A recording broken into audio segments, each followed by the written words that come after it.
Hello, my name is Sergio, and today I'll be talking about mental health awareness and how it should be a required course in all American colleges.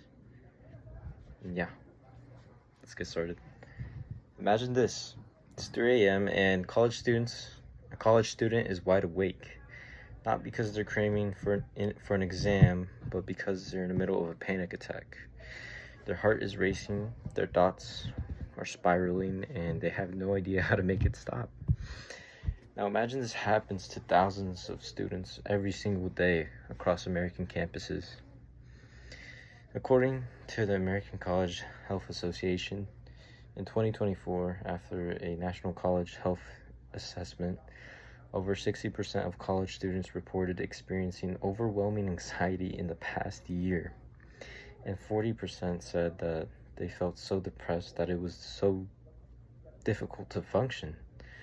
Now, what was difficult to function, you may ask?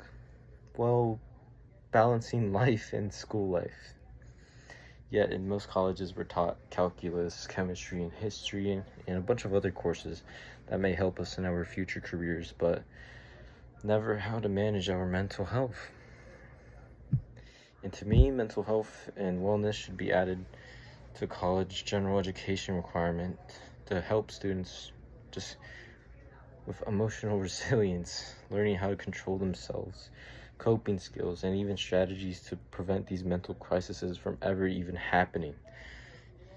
First, I'll show you how the lack of mental health education is affecting these college students on a daily. Then I want to explain why it is time to take action and implement these courses immediately for a more realistic and effective solution.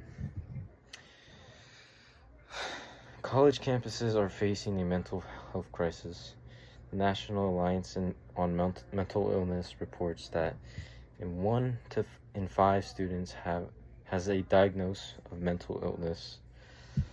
And even more alarming, the CDC confirms that suicide is now the second most leading cause of death for college students.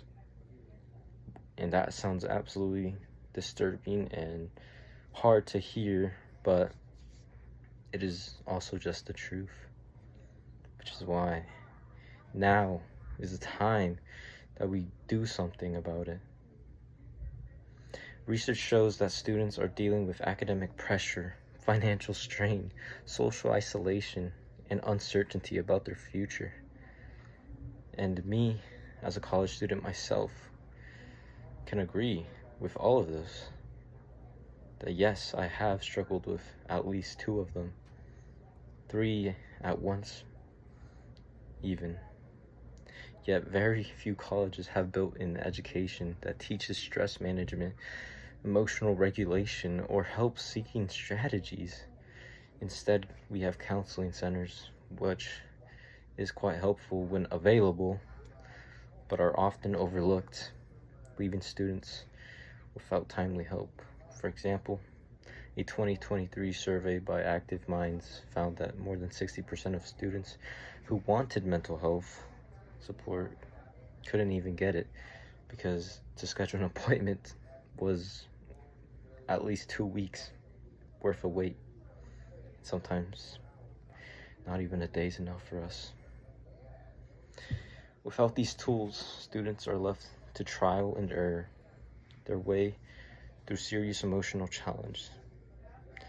Many cope through unhealthy means, which this can mean anything: substance abuse, withdrawing from classes, dropping out completely, smoking, drinking,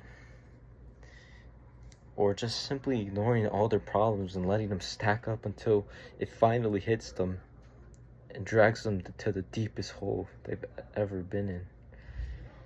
And maybe sometimes not even get out from it.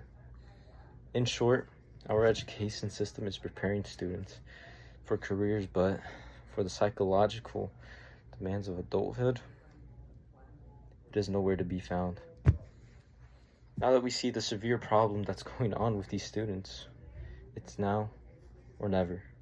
It's now to implement these courses, to take action, and to help the future of millions of students across the nation or even the whole globe.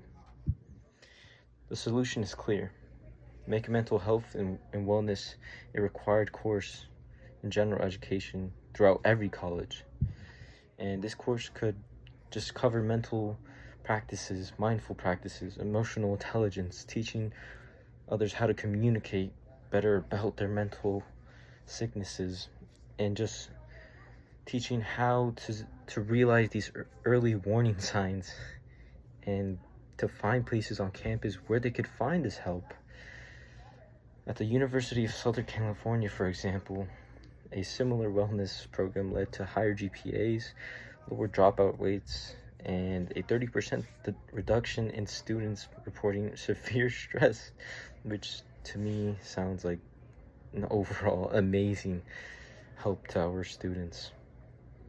The Journal of American College Health has found that wellness courses participants have reported a significant decrease in anxiety and depression symptoms after just one semester. Just imagine what 2 can do. Could go so far. However, some argue that adding another requirement would just overload the students even more and make it even worse for them. But this course could replace a general elective, of course, and maybe become less of a burnout than others. However, in fact, research shows that students with better mental health perform better academically, meaning this course would actually make them succeed in their classes and just in life in general. And we've identified the problem and we've seen how the solution works.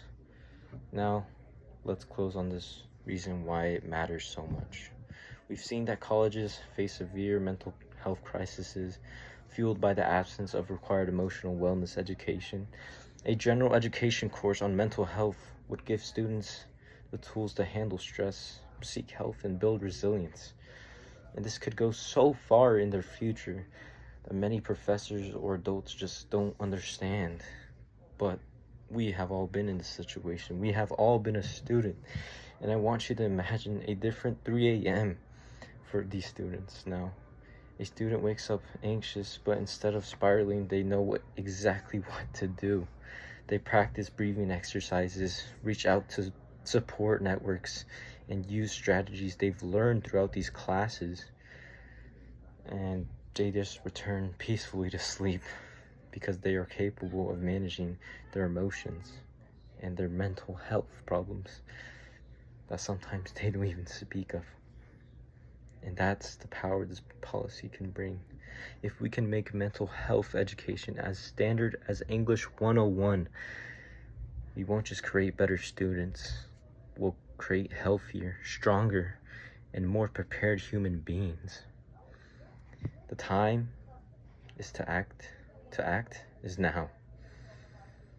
And I'm not going to say it's now or never anymore, because it is now. High schools are taking action. Why not colleges? Thank you.